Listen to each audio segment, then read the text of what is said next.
श्री स्वामी समर्थ. जय जय स्वामी समर्थ. नमस्कार मैत्रिणींनो, स्वागत आहे तुम्हा सर्वांचं पुन्हा एकदा माझ्या या नवीन व्हिडिओमध्ये. स्वामींच्या कृपेनं आजचा दिवस तुम्हाला सुखाचा आनंदाचा जावो हीच स्वामींच्या चरणी प्रार्थना करून आजच्या या नवीन सुंदर व्हिडिओला सुरुवात करते.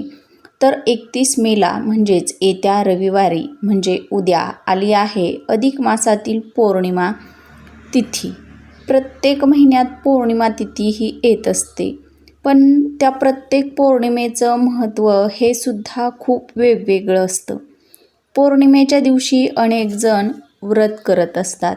माता लक्ष्मी, भगवान विष्णू आणि आपल्या कुलदेवीची पूजा करतात. आणि या अधिक महिन्यात ही पौर्णिमा आल्यामुळं या पौर्णिमेचं तर महत्त्व हे आणखीनच वाढलेलं आहे.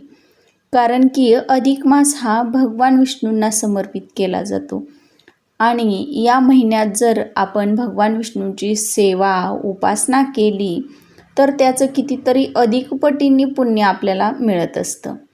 या महिन्यात येणाऱ्या पौर्णिमा तिथीला भगवान विष्णूंच्या सत्यनारायण स्वरूपाचं किंवा सत्यनारायण अवताराची पूजा केली जात असते. म्हणजेच या महिन्यामध्ये सत्यनारायण देखील केले जात असतात. यामुळं आपल्या घरात सुख, शांती, समृद्धी, वैभव, ऐश्वर्य नांदत असतं.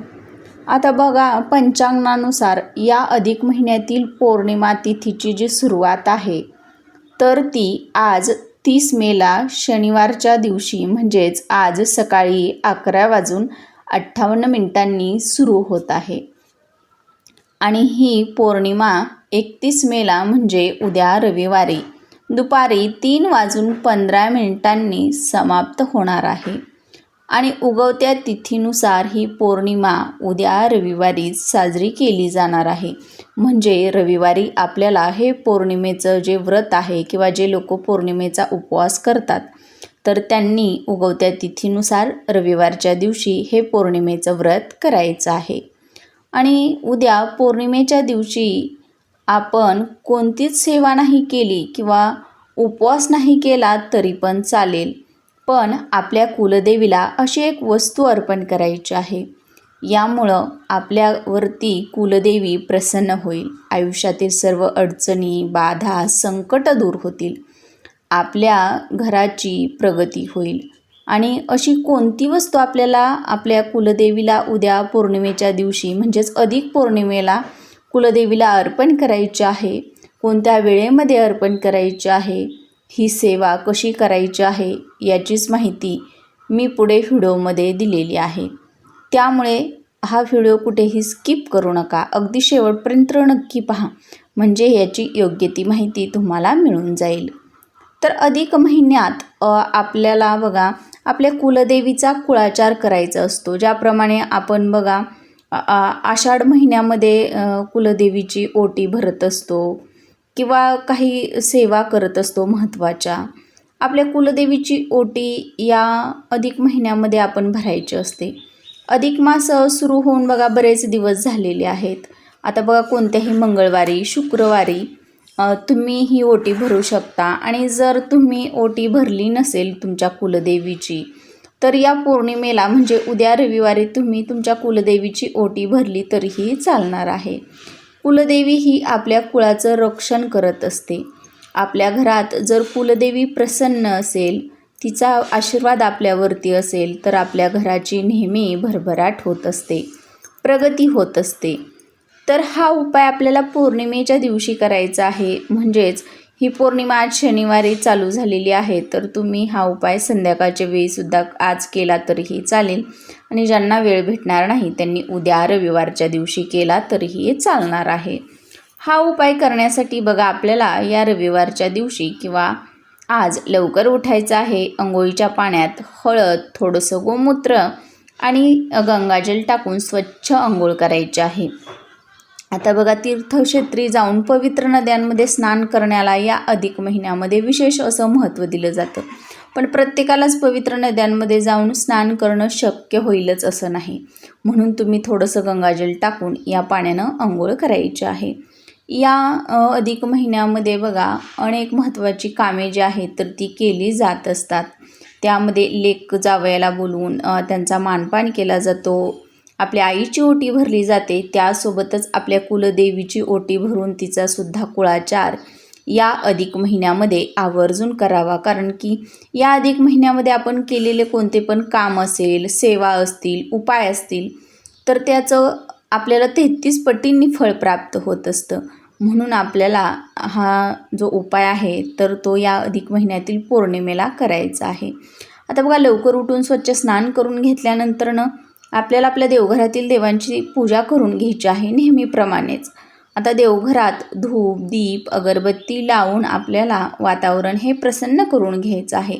आपल्या घरामध्ये जेव्हा पण आपण दिवा प्रज्वलित करतो, आपल्या घरामध्ये धूप अगरबत्तीचा सुवास दरवळत असतो, त्यावेळी आपल्या घरातील सर्व वातावरण प्रसन्न चैतन्यमय होत असतं आणि आपल्या घरामध्ये एक प्रकारची सकारात्मकता जी आहे तर ती वाढत असते. आणि अशा सकारात्मक लहरींमध्ये आपण कोणती पण सेवा केली तर त्याचं अधिक फळ आपल्याला प्राप्त होत असतं. कारण की आपलं मन हे निर्मळ आणि पवित्र झालेलं असतं आणि म्हणूनच अशा पवित्र मनाने, निर्मळ मनाने आपण जर सेवा केली, उपाय केले, तर त्याचं फळ आपल्याला हे नेहमीच अधिकाधिक पटीनं प्राप्त होत असतं. आता हे सर्व करून झाल्यानंतरनं, दिवा, धूप, अगरबत्ती लावून झाल्यानंतरनंच हा उपाय आपण करायचा आहे. आता बघा, आपल्या घरात आपल्या कुलदेवीचा टाक असतो किंवा मूर्ती असते, किंवा आपल्या घरामध्ये टाक नसेल, मूर्ती नसेल, तर आपल्या घरामध्ये आपल्या कुलदेवीचा फोटो तर असतोच.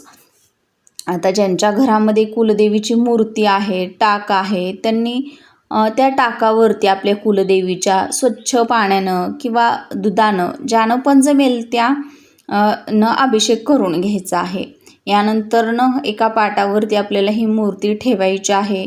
शुद्ध गाईचा तुपाचा जो दिवा आहे तर तो आपल्या कुलदेवीसमोर आपल्याला प्रज्वलित करायचा आहे. त्यानंतरनं स्वतःच्या कपाळावरती आपल्याला हळदी कुंकू लावून घ्यायचं आहे. हळदी कुंकू, अक्षदा आणि फुलं हे आपल्या कुलदेवीला सुद्धा वाहून घ्यायचे आहेत. आता बघा, आपल्याला काय करायचं आहे, एका वाटीमध्ये थोडंसं कुंकू घ्यायचं आहे. त्याच्यानंतरनं आपल्याला एक छोटी वाटी घ्यायची आहे. आता बघा, हे कुंकू जे आहे तर ते आपल्याला निदान 2 ते 3 चमचे इतकं कुंकू आपल्याला त्या वाटीमध्ये लागणार आहे. म्हणजेच आपल्याला कुंकुमार्चन करायचं आहे. आता बघा, कुंकुमार्चन कसं केलं जातं, तर आपल्या कुलदेवीचा टाक असेल किंवा मूर्ती असेल तर ती त्या वाटीमध्ये आपल्याला ठेवायची आहे. आपल्या उजव्या हाताच्या 5 बोटांमध्ये आपल्याला कुंकू पकडायचं आहे आणि कुलदेवीच्या पायापासून मस्तकापर्यंत आपल्याला अर्पण करायचं आहे. यालाच आपण बघा थोडक्यात कुंकुमार्चन म्हणतो. आणि ही कुंकुमार्चनाची सेवा जी आहे तर ती कुलदेवीची सर्वात उच्च कोटीची सेवा मानली जात असते.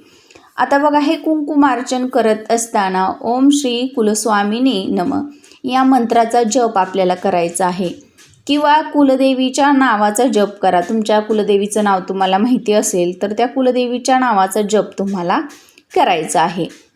आणि ज्यांना कुलदेवीचं नाव माहीत नाही त्यांनी बघा 99 मंत्राचा जप करायचा आहे. आणि हे कुंकू आपल्याला 5, 7, 11 किंवा 21 अशा संख्येमध्ये आपल्याला अर्पण करायचं आहे. म्हणजे इतक्या वेळा आपल्याला अर्पण करायचं आहे, 5 वेळा, 7 वेळा किंवा 11 वेळा. अशा पद्धतीनं आपल्याला हे अर्पण करायचं आहे, मंत्राचा जप करायचा आहे. आता बघा, तुमच्या इच्छेने तुम्ही अर्पण करू शकता. आता हे कुंकुमार्चन करून झाल्यानंतरनं 7 वेळा श्री सुक्तमचं पठण करायचं आहे. 7 वेळा श्री सुक्तमचं पठण करून झाल्यानंतरनं दोन्ही हात जोडून आपल्या कुलदेवीला आपल्याला प्रार्थना करायची आहे.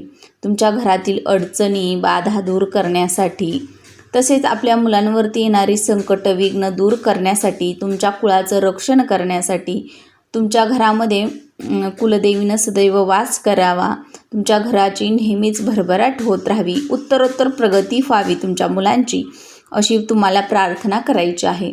आणि हे कुंकू जे आहे तर ते आपण 2, 3 दिवस किंवा 4 दिवस देवीच्या पायावरती म्हणजेच चरणावरती ठेवू शकतो.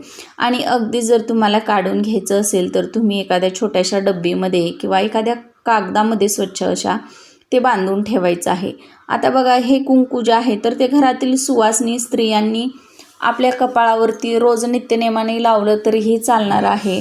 आपल्या घरातील जी करती व्यक्ती आहे ती महत्त्वाच्या कामासाठी बाहेर चाललेली असेल तर अशा वेळी त्यामधील कुंकवाचा टिळा आपण आपल्या मुलांच्या, आपल्या पतीच्या कपाळावरती लावायचा आहे. यामुळे तुम्हाला त्या कामामध्ये यशप्राप्ती होईल. आता बघा, ज्यांच्या घरामध्ये बघा कुलदेवीची मूर्ती नसेल किंवा टाक नसेल तर अशा व्यक्तींनी तुमच्या घरामध्ये जर श्रीयंत्र असेल तर श्रीयंत्रावरती सुद्धा हे कुंकुमार्चन केलं तरीही चालेल. किंवा मग अगदीच बाजारातून तुम्ही एखादी नवीन सुपारी आणायची आहे, स्वच्छ पाण्यानं गंगाजलानं अभिषेक करून त्या सुपारीवरती हे कुंकुमार्चन केलं तरीही चालणार आहे. ही सेवा आपण सुपारीवरती केली तरीही चालेल, कारण की तेच आपलं कुलदैवत किंवा कुलदेवी मानून तिच्यावरती आपण असा कुंकवानं अभिषेक म्हणजे कुंकुमार्चन जे आहे तर ते करायचं आहे. म्हणजे आपल्या कुलदेवीला थोडक्यात कुंकू अर्पण करायचं आहे. तर अशा पद्धतीनं तुम्ही हा जो उपाय आहे तर तो अधिक मास पौर्णिमेच्या तिथीला जर केला तर आपल्याला याचं 33 पटींनी फळ प्राप्त होत असतं. तुमची रखडलेली कामे मार्गी लागत असतात. कुलदेवी घरात सदैव वास करत असते आणि म्हणूनच आपण हा जो एक उपाय आहे, म्हणजेच ही जी वस्तू आहे कुंकू जे आहे तर ते आपल्या कुलदेवीला अर्पण करायचं आहे.